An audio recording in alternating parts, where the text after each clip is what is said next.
So if you're someone who has wanted to start a YouTube channel but you haven't yet because maybe you feel stuck, maybe you've wanted to for, oh, that wind feels so good.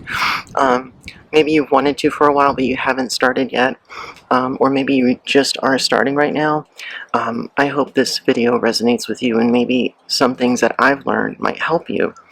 So stick around to the very end where I share with you my tips and tricks that have helped me to get off the ground. And I was making it much more difficult than it needed to be, but I've learned some things along the way that have truly helped me, and I want to share that with you. But first I want to talk about my story and how I got here.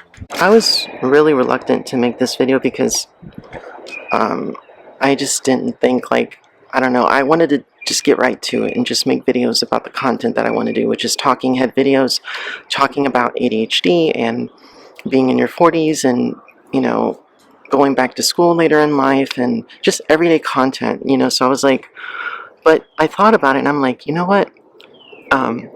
I felt held back for the longest time, and I was making things out to be much more difficult than it needed to be. And I learned some tips and tricks that helped me to get going. If I would have known this back then, 4 years ago when I bought this camera, I probably would have started then. So I thought of sharing that with you guys in case there's someone like me who felt held back and wanted to get going, so I hope this gives you some value. And if so, please, if you don't mind, liking this video, and even more so, it would mean the world to me if you subscribe to my channel. I plan to make videos mostly every day, at least the weekdays. Anyway, so yeah, I wanted to start doing videos 4 years ago when I bought this camera. I never got going. Number one, because I was in school. Two, because I was scared. I was just scared. I wanted to be perfect. I wanted my editing to be perfect. I even purchased Adobe Premiere Pro, and I wasn't even using it.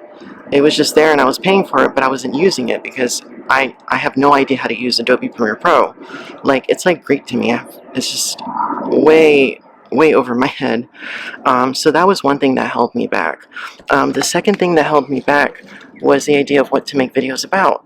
Like, at first I was thinking of doing videos that really were tapping into like psychology and spirituality, which I'm very spiritual, and I am in school to be a psych major. I'm in school for psychology, to be a therapist, even though I'm not sure if that's what I'm going to end up doing in my life, but that's a separate video or a separate discussion I could talk about another time. But so I decided I did not want to do videos about that, about spirituality or psychology.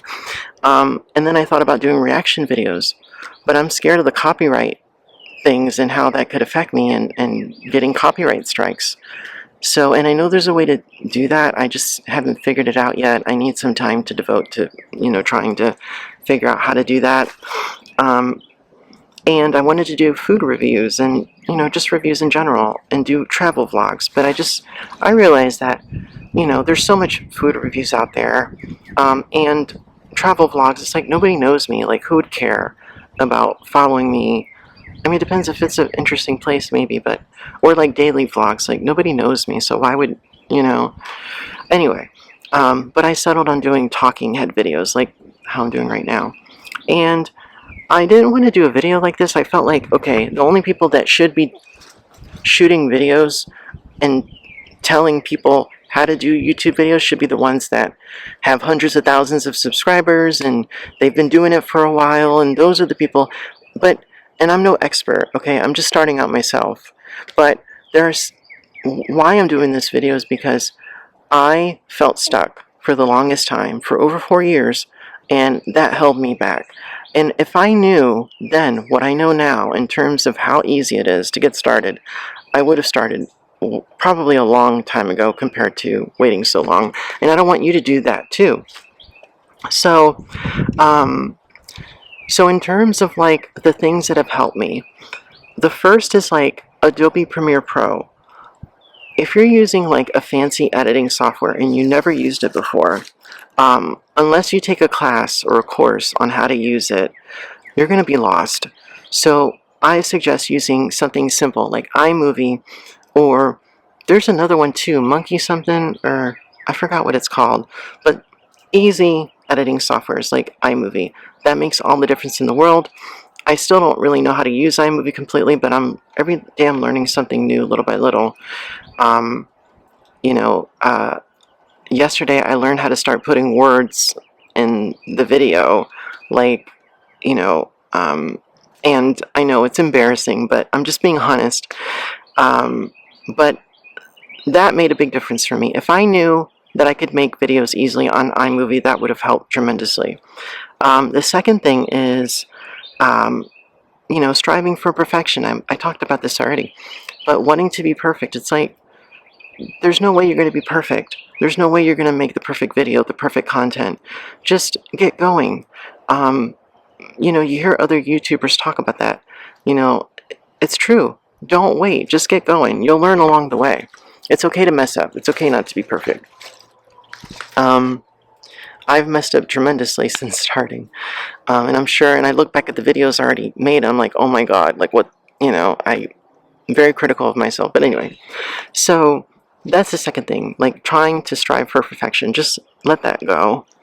And the third thing is, my brain is not working. I had to like pause the camera so I could think about it. The third thing is ChatGPT. ChatGPT has been an absolute godsend. I use ChatGPT to help me create video titles, to come up with hooks at the beginning. I use ChatGPT to help me with the video description and the hashtags. And for an outline sometimes of what to cover in the video. I also use ChatGPT to help me with my camera. I have a Sony ZV-1 camera, and I got stuck with the settings because I didn't know how to use this camera. I still am learning, but ChatGPT like walked me through it entirely. It told me what to do specifically to use my camera. So I look at ChatGPT as like my own personal YouTube video coach, guide, whatever. So we're lucky that we have that now, and please utilize this. You might have to pay like $10, $20 a month. It's totally worth it, okay? So ChatGPT is a huge resource for me. I consult with ChatGPT for ideas, and it'll give a list of ideas and a list of like title descriptions, and you can choose which one you like the most. And of course, you can alter it a little bit to make it sound more like you, but yeah. So a simple video editing software like iMovie, ChatGPT, and letting go of the idea of perfection. Those three things have helped me. If I would have known that in the beginning, there wasn't ChatGPT 4 years ago like the way it is now. It might have been, but it wasn't as as widely known then. But if I would have had those resources then, if I would have known about it, what have you, I would have started a long time ago. And if you are wanting to do content and you're stuck, and you feel like it's just above your head, please know it's not. And I hope these tips help you. And if so, please hit like on this video. And also, I would really appreciate it if you can subscribe to my channel. I plan to do more videos about everyday life, ADHD, having ADHD, being in college, and your later in life, and just everyday life content. I haven't thought of a niche yet, but it's just more like talking head videos, I guess you could say. So I'm still figuring this out, but I'm just doing it, and I hope you do it too. So if you are stuck, please please write a comment in the video below. Please let me know about, just tell me what you want to do videos about, if you know what kind of ideas you're tossing around. And yeah, just share with me your thoughts. And I really appreciate it, and I look forward to seeing you guys in my next one.